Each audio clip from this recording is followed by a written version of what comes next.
This is from Thomas or Tomas. You've spoken before with Andrew Pancholi about the growth potential of Bitcoin. Do you now feel that it's a good time to buy into it? And also, do you feel that there are any specific altcoins to watch out for that have any significant potential? Well, I'm not a financial advisor, so I don't want to give financial advice. I understand Bitcoin in a different way to a lot of people. I think a lot of people try to analyze it as an asset, but there's never been anything like this before. Not just Bitcoin, but all cryptocurrencies. You know, they trade 24/7, so it's really hard to do candle analysis and stuff like that, candlestick analysis. There's a finite supply, so you can't just do a reverse share split or anything like that. You know, it's a unique asset.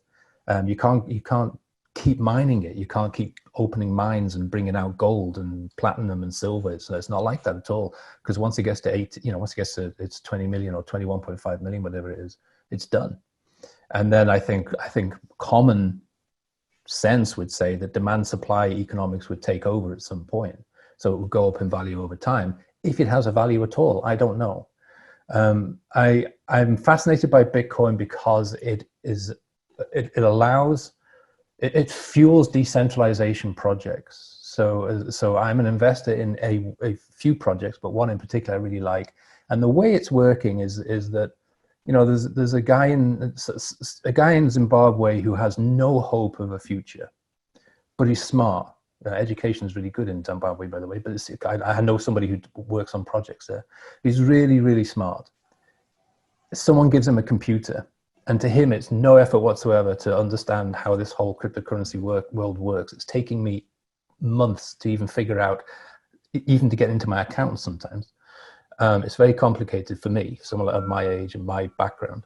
But he's able to get in there, and he can be an effective employee or contractor with any of these companies he's working with without having to move to Hong Kong or San Francisco or anywhere else. And I love that decentralization. I love the fact that people no longer have to move to where the company is, but they can work effectively helping a company grow from anywhere in the world.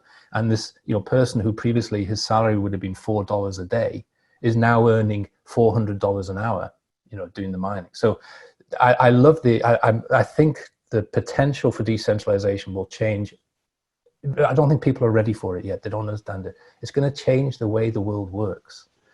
And a lot of us in the Western world, I think, sitting in very comfortable positions where we have a job, where we have benefits, where we have, you know, we think we're important and we think we know what we're sort of ruling the world, if you like. The potential for that to be completely taken away for us is absolutely huge. And I feel this is a unique time in history. And if you're not aware of it and you don't protect yourself, then you could find yourself being the little man in Zimbabwe earning $4 a day. And the man in Zimbabwe is now you. So that's the potential disruption that's taking place right now. And I don't want to scare people, but I just meet people who are mostly asleep and not watching the world and not connecting with the world, you know, not connecting with nature, not connecting with the Higgs field. And so when you do that, you become disconnected. And when you're disconnected, that's when you get surprises that you don't want. So from a Bitcoin standpoint, it's definitely the fuel that's triggering all of these amazing projects. There are so many projects. For me, it's impossible to pick one. It's like trying to say in the .com, your question is like someone in the .com boom saying to me, which one of these .coms is going to make it? And during that time, Amazon existed. I didn't pick it. I didn't know if Amazon was, all the press was saying Amazon was losing money hand over fist. They were billions in debt and the investors wanted to get Bezos out. They couldn't stand him, but they were so invested in him, they had no choice to stick with him.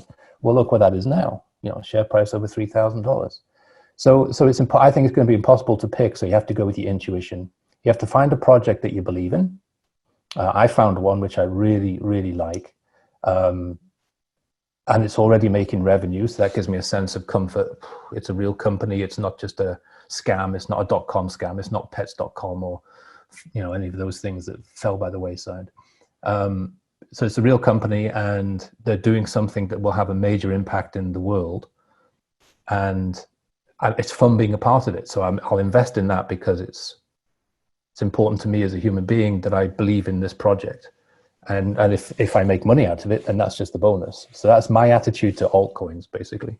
But the thing with Bitcoin is, it could go from here to 100,000, and then it can go from 100,000 back down to 4,000.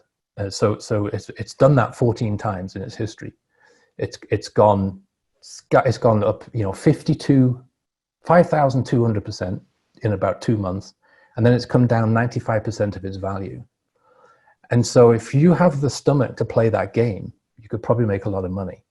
I don't. I just decided that this could be something significant. So I'll take a little box of my money. And this is money that if I took it outside and set fire to it on the bonfire or the barbecue and I lost it, I'd be upset I lost it, but not terribly upset. And I invested that in it just in case. And so far that's been a good decision, but who knows? I mean, it was at $12,500. I don't watch the scores every day, but it was at $12,500, and twice I think, and then he got boxed right back down to $9,500. If you put it 12,500, you're probably feeling like vomiting. But you just have to be patient with this thing. It's like the gold rushes. It's a crazy thing. So my advice to anyone who wants to invest in cryptocurrencies is do it only with money that you're not afraid to lose. And then you'll have fun.